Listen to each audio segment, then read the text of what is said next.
What unifies you with your friends? Or what unifies you with your community? Could it be a common sports team that you all root for? Or perhaps you and your friends like doing a similar activity together? Things like that. What brings you all together? Well, when you think about that, I want you to translate that idea of unity or what brings you all together to this lesson question on the screen that we're going to be exploring. We're going to be trying to answer the question of how did the Islamic faith unify Arab people? And that's what we're going to be exploring today. Let's get started, scholars. The main lesson goal that we're definitely going to accomplish together is to learn about Islam. And we're going to do this in three different ways. First, we're going to describe the characteristics of the Arab world before Muhammad. Secondly, we're going to explain the founding of Islam under Muhammad. And finally, number three, we're going to identify the beliefs of Islam. Now, while we go through this lesson, there are some words to know. Your academic word is submission, and the rest of your words are your domain or lesson-specific words, and those are Bedouin, Hajj, nomadic, prophet, and Quran. If you need any help while we're going through these lessons, while we go through this lesson, be sure to check out your glossary, and that's an excellent resource for you to use. But like I said, make sure you keep your eyes open for these words to know. All right, scholars, take a look at the lesson question. If you don't remember where it is, I'll help you out. I'm the teacher. It's right at the top of the screen. It says, how did the Islamic faith unify Arab peoples? Well, in order to answer that, this lesson is going to look at three different parts. First, it's going to look at Arabia before Muhammad. Secondly, it's going to look at the foundations of Islam. And third, it's going to look at the beliefs of Islam. And by looking at these three different parts, we'll definitely be able to answer that lesson question. If you take a look at this timeline, you can see the beginnings of the world religions. Now, if you take a look at it, do you see where Islam began? You see it? Well, it's right here. It started around 610 CE, or 610 years after the year zero. And what I want to draw your attention to is that three world religions started in the Middle East. It began with Judaism, then Christianity began around 30 CE, and then Islam began around 610 CE. And all of these have had a massive effect on the culture and the people of the Middle East as well as the Western world. Now let's take a look at this, however, on a world scale, where you can see the world religions today. And if you look at this key right here, you can see that the places in purple, the predominant number of people living in those areas are Christians. And in the green, the predominant number, or the majority of the people living in these areas, are followers of Islam. Places such as North Africa, and the Middle East, and Central Asia, and you also see Southeast Asia as well. Now, even though the predominant number of people in these areas are followers of Islam, you will still find followers of other faiths, such as Christianity, Buddhism, and Judaism. So that's key. Not everyone in those areas are followers of that religion. But for today's lesson, we're going to be looking at the followers of Islam, and we're going to be focusing especially on this area right here, the Arabian Peninsula. Let's get started. Back to our lesson question, scholars. You remember where it is? Of course you do. It's at the top of the screen. It says, how did the Islamic faith unify Arab people? Well, we just took a look at a timeline and we saw when Islam began, around 610 CE. And we also looked at a map and we saw where the major world religions, where the majority of those people live as well. Now in this first part, we're going to start answering our lesson question, and we're going to look at Arabia before Muhammad. Let's get started with this first part, scholars. Recall at the beginning of the lesson where I said we're going to zoom in on one specific part. Well, here it is. This is the Middle East, or the vast majority of the Middle East. And specifically, we're going to look at the Arabian Peninsula, which is this area right here. Now, the Arabian Peninsula is covered by desert. In fact, some areas of this Arabian Peninsula can actually reach temperatures of over 125 degrees Fahrenheit. It's incredibly hot. And because it's a desert and because it's so hot, there's limited agriculture. However, it was a central location that led to trade. Trade from the Persian Empire into Africa would cross the Arabian Peninsula. Trade from the Byzantine Empire south would cross through the Arabian Peninsula, and trade from India way over here would come through the Arabian Peninsula. Facilitating this trade, or one major group that did it, were the Bedouins. See a picture of them right here. Now the Bedouins, they were a nomadic people. They didn't have one specific place that they called home, and they moved between water sources and grazing lands. Remember, they live in a desert, so these water sources are extremely valuable, and the grazing sources as well, not just for the humans, but for the camels as well. Now, these Bedouins, they lived in large family groups called clans, and many times these clans would fight each other over these very limited water resources as well as grazing lands. But again, these people, they really helped with trade throughout the Arabian Peninsula. And in fact, they were so successful at it that trade cities began to grow in the 600s. Two of the most important that you may have heard of were Mecca, and the second one was Medina. Now take a look at this map over here. Do you see Mecca and Medina? If you can't spot it first, look for all these trade routes leading to it. You see it now? Here's Medina, and here's Mecca. And various luxury items like perfumes and ivory, they were all traded along here. Let me draw your attention to this map again.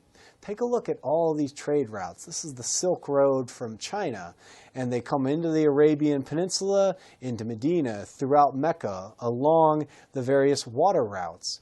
But not only goods like silk, textiles, perfume, grain, metals, but also cultural exchanges occurred.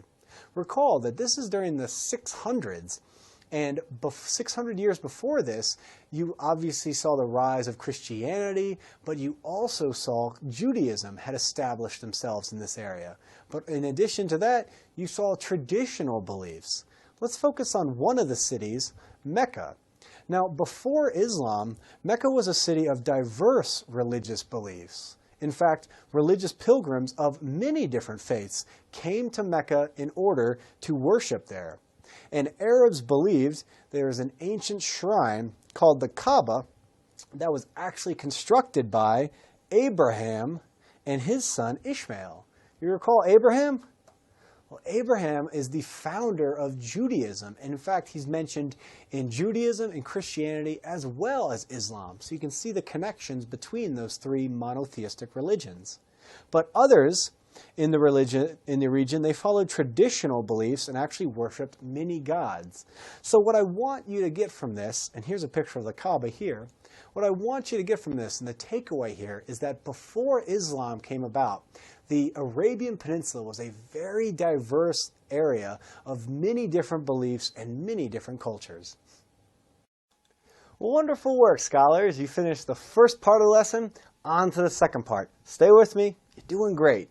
But before we move on, take a look at that lesson question for me. It's at the top of the screen. It says, how did the Islamic faith unify Arab peoples? Well, recall, in the first part, we looked at Arabia before Muhammad, and we saw that it was mainly, the main group of people living there were Bedouins who were nomadic. And we also talked about Mecca, which was a city where very diverse groups of people would come and worship there. Some Christians, some Jews, and people practicing traditional beliefs. Obviously not a unified group. Now, in this second part, we're going to be looking at the foundations of Islam. And this is where we're really going to be able to start answering our lesson question to see how the Islamic faith unified the Arab people. Let's get started with this second part, scholars. We can't talk about the foundations of Islam without first talking about the, founder of Islam, who is Muhammad.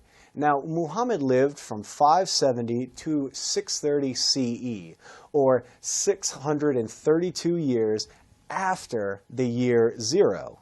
Now, Muhammad is believed by Muslims to be the last prophet of God, and he was a respected political, military, as well as a religious leader. Now, he actually began his life as a trader, but according to Muslim beliefs, he received a message from the angel Gabriel. Now, interesting thing about Gabriel is that this angel is also mentioned in the Jewish traditions as well as the Christian traditions, and you'll see that a lot through these three monotheistic religions. There are a number of ties and close things between these different religions.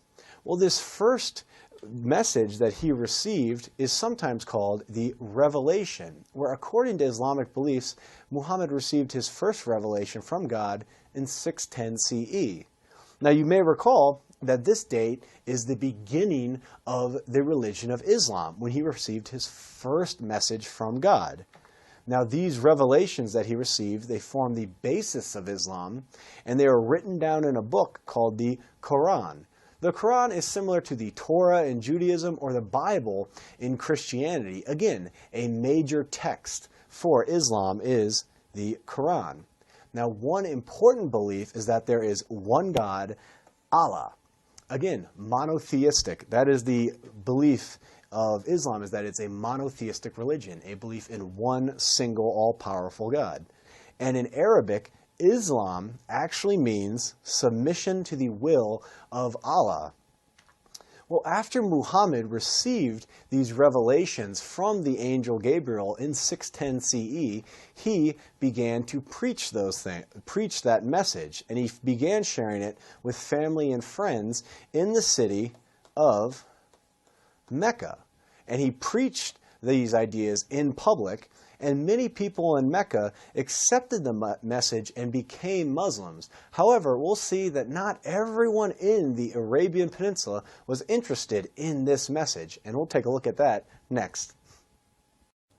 As Muhammad's influence in Mecca continued to rise, he began to be threatened by the city leaders of Mecca, who were afraid that this new belief would maybe diminish the importance of the Kaaba, or in addition, it would threaten those trade routes that went through Mecca. And in fact, Muhammad's life was threatened by these city leaders. Knowing that, Muhammad moved to Medina, one of those other cities we took a look at, where in Medina, he attracted thousands of followers, and he also became a political and a religious leader of the city. So you can see, remember our lesson question, how he's beginning to unify the Arab people, but just in Medina.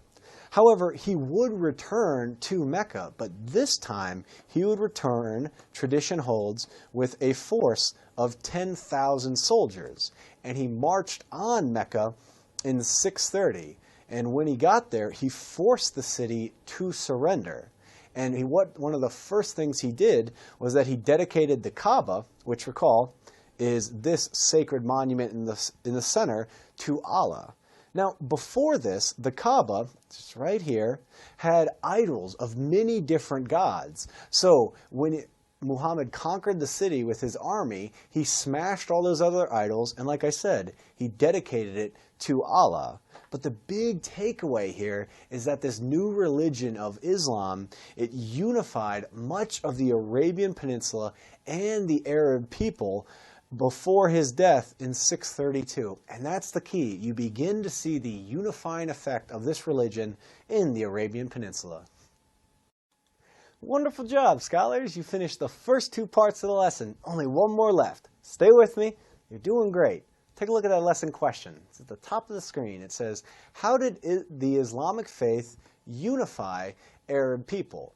Recall, in the first part, we looked at Arabia before Muhammad, how it was not unified. There were people of different religions, there were trade routes going back and forth, and there was not one unifying force in the Arabian Peninsula until the second part, when we began looking at the foundations of Islam, of how Muhammad successfully unified started to unify the Arab people under the banner of Islam. Now in this third part, We're going to be looking at the beliefs of Islam, but always keep this lesson question in your mind as we go through this. Let's get started with this final part, scholars. You're doing great. Many of the beliefs of Islam can be found written in the Quran. Now, the Quran is the holy book of Islam, and you can actually see the cover of the Quran on the screen right here. And it was compiled by Muhammad's followers following his death, or after his death. Now, it was written in Arabic, and the key thing here is, remember our lesson question of this unifying effect of Islam for the Arab people. Well, the majority of the Arab people spoke Arabic, and so by writing the Quran in Arabic, that would help unify or bring together those people. Another unifying effect of Islam were the 5 pillars, which were 5 things that all Muslims try to attain in their lives. And these are 1, faith, 2, prayer, 3, alms, 4, fasting, and finally 5, a pilgrimage. Let's begin with the first one, faith. What it says is that you must proclaim that there is no God but Allah and Muhammad is his prophet. So that's the concept of faith. The second is prayer, and to pray 5 times a day and facing toward Mecca. And in many Islamic societies, you will actually hear a call to prayer coming from the minarets or coming from the mosque, reminding people to pray. The third thing are alms, or give to the poor and to the needy. The fourth aspect is fasting, or fasting during the holy time of Ramadan. And the fifth one is a pilgrimage, which is to visit Mecca during a lifetime, and this journey is called the Hajj. Well, the key thing out of these 5 aspects, these 5 pillars of Islam, is further that they would unify the Arab people in the Arabian Peninsula. In addition to what we've just been taking a look at, many Islamic countries follow Sharia law, or Islamic laws. Now, this is based on the Quran as well as other teaching, and it's all-encompassing. What I mean by that is it regulates business interaction, communities, family life, as well as moral conduct. And the Sharia law has been interpreted different ways depending on which country you go to. Now, looking at Islam in daily life, Islam affects the life of Muslims in many different ways. For example, in clothing. If you take a look at this picture here, this is a Muslim couple in the country of Malaysia in Southeast Asia. And depending on where you are, you may find women or men dressed in different ways. In the United States, a Muslim in the United States may dress different than a Muslim in the Arab world, for example. There's also diet, where most Muslims do not eat pork, and many of them do not drink alcohol, so it regulates the diet. And also social interaction, of how to marry, of how to court your future spouse. That is regulated and also spoken about as well. But looking at this right here, what I want you to see as well are the connections that we've been talking about through this lesson to Judaism as well as Christianity. Now, Islam, it has many connections between those 2 religions. However, we need to mention that it does have very distinct differences as well. But first, with the connections. Abraham is viewed as a prophet of God in all 3 religions, Judaism, Christianity, as well as Islam. Now, to Muslims, Allah is the God of Abraham and the same worshipped by Christians as well as Jews. So they believe they're worshiping the same God. And in fact, many Muslims will call Jews and Christians people of the book. Remember, the Bible and the Torah and the Quran, those key books, so they would be called people of the book. Now, many figures appear in the holy books of all 3 religions. We already spoke about Gabriel, the angel Gabriel who appeared to Muhammad in 610 CE, but also, for example, Noah. Noah appears in all 3 monotheistic religions. And finally, a big difference is that Jesus is recognized as a prophet of God in Islam, but Christians see Jesus as the Son of God, but Muslims do not see Jesus as the Son of God. So that's a big difference between Christianity and Islam. So obviously you can see some connections, but you can also see some distinct features between Islam and the other monotheistic religions. A timeline is just a wonderful graphic representation that allows us to see what we've been talking about in very succinct ways. And this shows the rise of Islam, where we looked at the life of Muhammad, where he was born in 570 and he died in 632 CE. And we see Muhammad received his first revelation in 610, which is the official start of Islam. You see how Muhammad moved to Medina, and finally in 630, how Muhammad conquered Mecca.